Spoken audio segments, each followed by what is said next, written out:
Bonjour, bonsoir, bienvenue à tous et à toutes. Je suis vraiment très content de vous retrouver pour un nouveau direct et aujourd'hui, il sera question de douleur. On va parler donc de douleur, comment soulager la douleur et particulièrement les douleurs invalidantes. Souvenez-vous que les conseils que je vous donne aujourd'hui ne remplacent pas ceux d'un professionnel de la santé et encore moins un examen ou une évaluation et vous devez adapter aussi tous les conseils, les exercices à votre condition et certains aussi pourraient en fait ne pas convenir.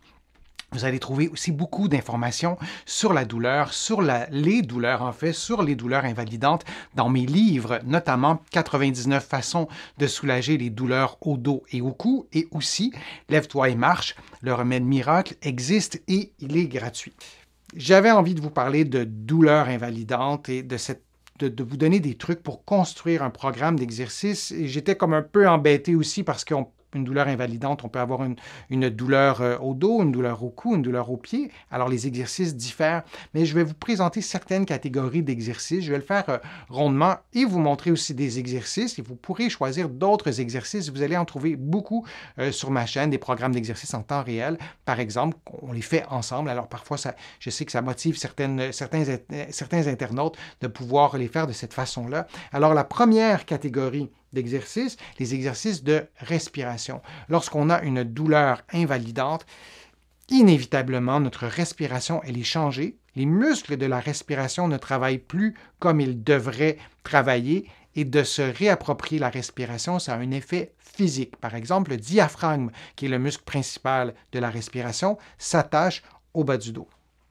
C'est un exemple parmi tant d'autres. La respiration a aussi des effets sur le système nerveux. Si on respire plus rapidement, on risque de stimuler cette partie du système nerveux qui nous excite, qui nous met en alerte, disons, et plus on réduit notre fréquence respiratoire, plus on calme cette partie du système nerveux, on utilise plutôt le système parasympathique qui, lui, nous apaise. Alors, je vous montre un exercice très simple de respiration. Couché sur le dos, dans un contexte de douleur invalidante, on peut avoir de la difficulté à faire des exercices en position assise. Et donc, là, j'ai démarré la vidéo. Alors, vous voyez que je fais une inspiration abdominale ou une respiration abdominale sur le dos, je gonfle le ventre, puis j'expire en laissant sortir l'air librement. Alors, on peut faire cette respiration pendant 60 secondes et ensuite, on peut prendre une pause, on peut alterner avec un autre exercice.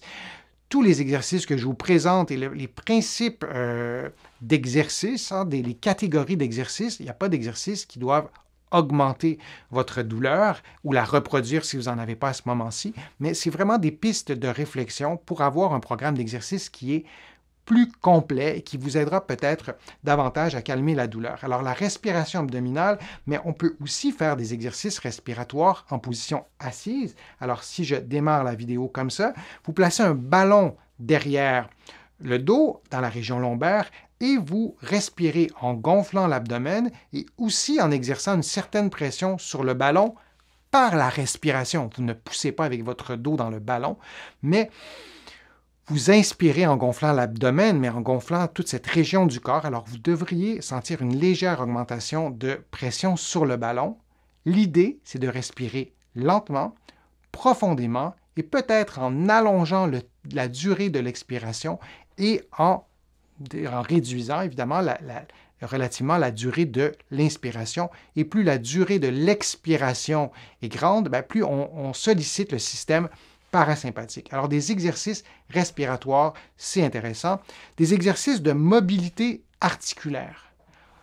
On ne parle pas de souplesse musculaire en ce moment, mais de mobilité articulaire. Je vous montre un exemple. Encore une fois, c'est des exercices que vous allez retrouver sur ma chaîne pour les habitués. Vous les connaissez, ces exercices-là. Vous placez les poings vis-à-vis le sternum et vous faites une inclinaison vers la droite, vers la gauche. Vous pouvez le faire en position assise sur une chaise. Vous pouvez le faire à genoux comme je suis placé là. Et donc, vous faites une inclinaison haute du tronc vers la gauche et vers la droite, et on travaille la mobilité articulaire.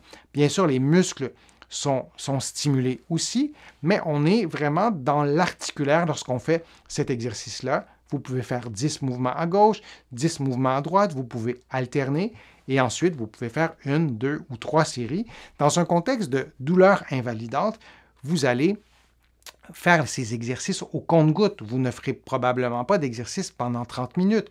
Ça peut être au début de votre programme d'exercice de les faire un ou deux mouvements, puis de voir la réaction, de voir ce que ça donne. Vous pouvez réduire l'amplitude aussi du mouvement, quitte à faire un mini-mouvement et progressivement, vous pouvez augmenter cette amplitude-là.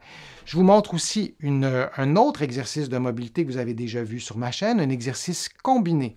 Vous faites un mouvement de rotation et vous ajoutez ensuite un mouvement d'inclinaison. Vous le voyez, c'est un mouvement qui est relativement simple et vous diminuez l'amplitude de mouvement, vous diminuez la vitesse aussi des mouvements et pendant tous ces exercices-là, vous respirez. On est vraiment dans des catégories. On a parlé des exercices de respiration, on a parlé aussi des exercices de mobilité et parlons maintenant des exercices de souplesse musculaire.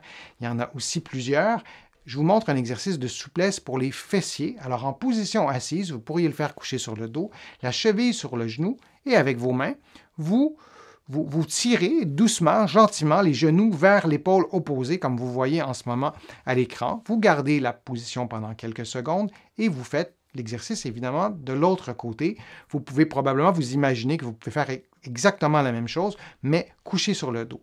Et de faire des exercices dans différentes positions, dans un programme d'exercice, dans un contexte de douleur invalidante, c'est intéressant. Probablement que vous allez peut-être au début être limité à une ou deux positions, peut-être seulement couché sur le dos, peut-être seulement debout, mais progressivement, en fait, souvenez-vous que progressivement, il sera intéressant de faire des exercices dans plusieurs positions, c'est-à-dire en position couché sur le dos, couché sur le ventre, en position assise, en position debout, et de vraiment diversifier diversifier les exercices, mais aussi les positions dans lesquelles vous les faites. Force et endurance musculaire. On a parlé de souplesse juste avant, mais maintenant la force et l'endurance. La force ou la puissance, c'est la capacité de générer une force sur une relativement courte période et de l'endurance. C'est un peu l'équivalent, mais l'effort musculaire sera sur une plus longue période de temps. Alors, un exercice que vous pouvez faire coucher sur le dos, qui est relativement simple, vous allez lever les bras plus doucement que ce que vous venez de voir, et vous allez ensuite lever les fesses, faire l'exercice du pont. Vous pouvez varier la distance entre vos talons et les fesses. Donc, les talons peuvent être loin des fesses ou près des fesses, comme ce que vous voyez en ce moment. Vous pourriez faire l'exercice sur un seul pied, donc il y a un pied qui ne touche pas par terre. Vous pouvez faire 5 mouvements, le faire en mettant votre poids sur l'autre pied et de faire 1, 2 ou 3 séries. Vous pourriez alterner cet exercice-là avec un autre exercice que vous avez vu précédemment. Et là, je suis en train de vous montrer des catégories d'exercices et je vous donne des propositions aussi d'exercices, mais il n'est pas indispensable de faire tout ça la première fois. Vous pourriez vous choisir une catégorie, celle qui vous paraît la plus acceptable intuitivement, mais progressivement d'ajouter certains éléments à vos exercices qui pourraient s'inspirer des catégories d'exercices que je vous présente en ce moment. D'autres exercices de renforcement musculaire. Cette fois-ci, on le fait à 4 pattes et l'idée, c'est de lever les genoux et de peut-être lever, vous le voyez, faire une extension de la jambe. Ou vous pourriez simplement lever les genoux et ne pas lever le pied. Ça serait une façon de doser l'exercice. Et cet exercice-là travaille beaucoup les abdominaux. Vous pouvez le faire beaucoup moins vite. Vous pouvez le faire de façon statique, comme je vous le dis, sans lever la jambe. Et là, on stimule la force et peut-être l'endurance parce qu'on fera l'exercice quand même assez longtemps. Alors, dans un contexte de douleur invalidante, vous allez adapter l'exercice. Mais il y a des personnes qui ont une douleur invalidante. Par exemple, si on regarde cet exercice-là, par exemple, disons, à une articulation comme, je ne sais pas moi, à la cheville. Et peut-être que de faire cet exercice-là, ça ne reproduit pas du tout la douleur. Ça peut aussi reproduire la douleur, mais pour certaines personnes, il n'y aura pas d'effet sur la cheville. Alors, c'est une façon de faire des exercices sans reproduire la douleur. Et lorsqu'on fait des exercices couchés sur le dos, par exemple, parfois on arrive à ne pas du tout reproduire la douleur. Et c'est intéressant de continuer à bouger, continuer à faire des exercices. On a aussi, oui, il y a les exercices, mais il y a aussi les activités physiques fonctionnelles, les sports, et là, il y en a vraiment une longue liste. Et si vous choisissez, si vous avez envie, et si peut-être en écoutant la vidéo, ça vous donne un petit coup de pouce, un petit coup de motivation pour faire un programme d'exercice régulièrement, bien, intégrez à ce programme d'exercice des activités physiques fonctionnelles. Et là, il y a une liste, une très, très, très longue liste qu'on pourrait faire, mais par exemple, la marche. Vous pouvez aller marcher et de mesurer la durée de la marche que vous allez faire et de tenter de progresser. Ça peut être du vélo, si c'est plus facile pour vous. Ça peut être vraiment plusieurs autres sports ou plusieurs autres activités. Simplement être dans l'eau aussi, ça peut être intéressant sans nécessairement nager. Et si vous préférez la natation, ben oui, ça peut être de pratiquer la nage et peut-être que de pratiquer une nage couchée sur le dos, ce sera peut-être plus facile que sur le ventre. Vous pourrez choisir le type de nage, mais comme je vous le disais, ça peut être aussi simplement le fait d'être dans l'eau. On n'a plus le poids du corps et parfois, c'est beaucoup plus facile. Et une dernière catégorie à intégrer à votre programme d'exercice, et on a tendance à oublier cette catégorie-là, c'est la relaxation ou une catégorie de méditation. C'est un peu dans la même catégorie, disons. Il y a un effet dans cette relaxation-là sur le corps, sur les muscles, mais aussi sur le système nerveux. Moi, je ne suis pas du type méditation, je ne vais pas faire de méditation. On a chacun nos goûts personnels. Alors, appelez ça relaxation ou méditation, mais ça peut être une façon fort intéressante de calmer la douleur, parce que lorsqu'on a une douleur invalidante, souvent, et ça a été beaucoup évoqué dans vos questions, ça interfère sur notre humeur, on est parfois impatient, parfois maussade, parfois on ne dort pas bien. Alors, il y a des aspects aussi presque systématiquement à la douleur invalidante, des aspects psychologiques, et la relaxation, on peut faire de la pleine conscience aussi, c'est une façon de prendre soin de sa santé, mais de façon globale, et peut-être choisir quelque chose qui correspond à vos valeurs. Alors, ça peut être de la méditation. Vous pouvez écouter une musique que vous aimez, mais ça peut aussi être aller marcher en pleine nature, de s'asseoir sur un parc et de faire de la méditation, comme vous le voyez, ou seulement se fermer les yeux et se concentrer sur sa respiration. Et dans cette étape de relaxation-méditation, moi, je vous encourage à faire cette étape, si c'est possible, à l'extérieur. L'exposition à la lumière aussi, ça a des bienfaits vraiment énormes sur votre santé. Les paramètres d'un programme d'exercice, dans un contexte de douleur invalidante, les exercices ne doivent pas reproduire ni augmenter la douleur. Ça, c'est important. La durée, elle est variable. Au début, ça peut être quelques minutes. Ça peut être un peu plus et progressivement, vous tentez d'augmenter la durée sans jamais déclencher d'épuisement, sans jamais déclencher de la douleur. Donc, ça, c'est pour la durée. La fréquence, bien, on essaie de faire le programme d'exercice plusieurs fois par semaine, idéalement au moins 2 fois par semaine, et de prendre des pauses, d'utiliser les pauses pour laisser le corps s'adapter à ces nouveaux exercices que vous ferez. Et on choisit, en général, on choisit des exercices qui vont mobiliser des régions qui sont loin de la région douloureuse, si c'est possible. Si vous avez mal à plusieurs endroits, c'est plus complexe. C'est peut-être pas possible de choisir des endroits qui sont sans douleur, mais on peut choisir de faire des exercices avec des parties du corps qui ne sont pas douloureuses. Et parfois, on a tendance à se dire, ça ne donnera rien. Non, ça donne quelque chose. C'est intéressant de commencer à réactiver le corps pour le préparer, en fait, à se réapproprier ses capacités physiques, parce que la douleur invalidante, les conséquences de la douleur invalidante, c'est notamment le déconditionnement. Et ce déconditionnement à lui seul a aussi des effets négatifs. Alors, de refaire un programme d'exercice en utilisant ces différentes catégories d'exercices,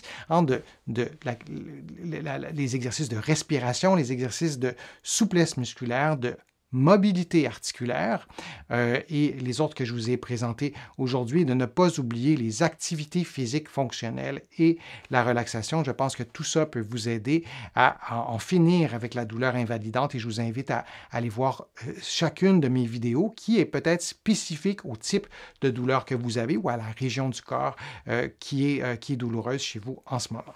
Alors, je vous remercie. Je vous remercie vraiment de votre attention. J'espère que les conseils que je vous ai donnés aujourd'hui vous ont été efficace. Je vous invite à faire peut-être une contribution sur mon site web. Vous pouvez le faire aussi directement sur YouTube en cliquant sur le petit cœur. Vous le savez, ces contributions sont essentielles à la poursuite de mes activités sur le web. J'ai pris le pari de vous offrir des contenus gratuits et je suis vraiment ravi de le faire et de communiquer avec vous chaque semaine. Vous pouvez aussi vous abonner à mon infolettre en visitant mon site web, le www.denisfortier.ca. Il y a aussi des infolettres thématiques sur des sujets très précis.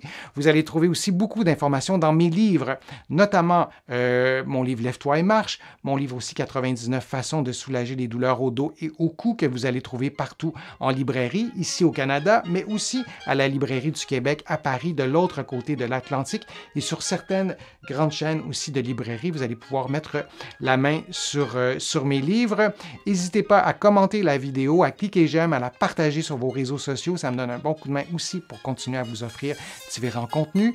Alors, je vous dis à une prochaine vidéo, à un prochain direct. Merci d'avoir été attentif et attentive et à bientôt.